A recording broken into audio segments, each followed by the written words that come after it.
This evening, I'm going to talk about Freud. Freud, the psychologist who looked into the depth of people's souls and told them what was wrong with them. But not many people know that he had a kind of secret life. That life occurred during the 7 trips to Rome. Not many people know that he actually visited Rome 7 times, because for many years he avoided going to Rome. Every time he got on a train, he had some kind of phobic attack and eventually went back home. But on one occasion, with his younger brother, he went to Rome for the first trip. And his mind changed about Rome because he saw Rome as the source of Roman Catholic, etc.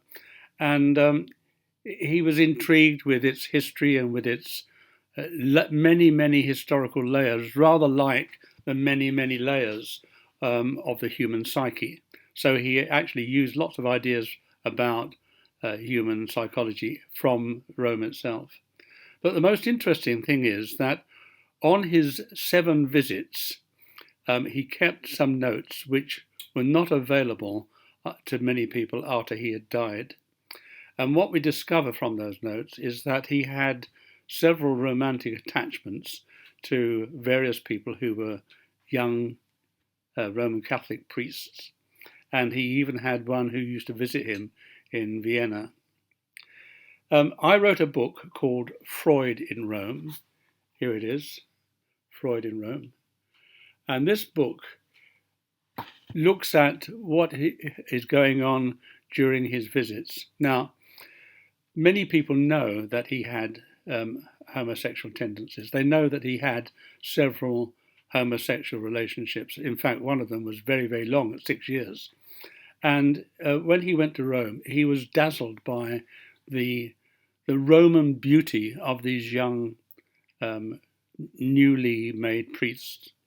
There they were in their gorgeous robes, smitten by them usually. And on his 6th visit to Rome, he arranged to go there with his sister-in-law. The arrangement was that he would appear to be going to Rome by himself, and in fact, what actually happened was that his sister-in-law met him at the railway station, and they went down there together. And they, for a week, they pretended that they were husband and wife. So they frolicked and they sort of did the usual thing that people do in such circumstances. The final visit to Rome was where he took his daughter, and it had some kind of symbolic value in terms of he thought that he was using Rome as a place to hand over the mantle of psychotherapy to his daughter. He loved going round the ruins of Rome, showing his daughter all the places, while also telling her, hinting that he had been somehow mixed up in some kind of relationship with a young priest. It wasn't until after he had been back in Vienna, where Thomas Mann, the writer who was a friend of Freud's, had also loved Rome very much, and he, on one occasion, took the advantage of explaining to Thomas Mann that his heart had been set on fire with this glorious sort of looking young priest. And then Thomas Mann, who was also homosexual, said, "Yes, I've been touched with the same fire, but don't worry, your secret is safe with me. I won't tell anybody, and thank you very much for trusting me."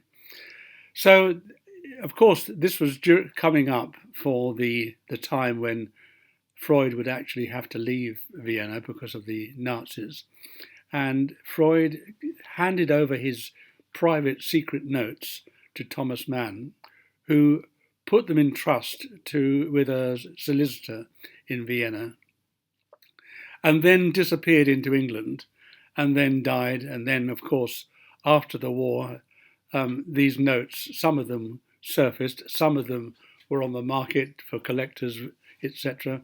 And so the stories of his time in Rome gradually leaked out. Hardly anybody seems to have taken any notice of this.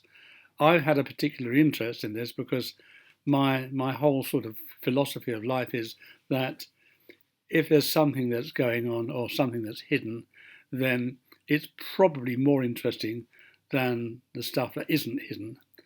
The stuff that's on the surface is rarely as interesting as what is covered up. So that's the story. The book is called Freud in Rome. It contains all of the information that is required to understand those 7 visits to Rome. 7 visits for 7 hills, and that was the story about Freud in Rome.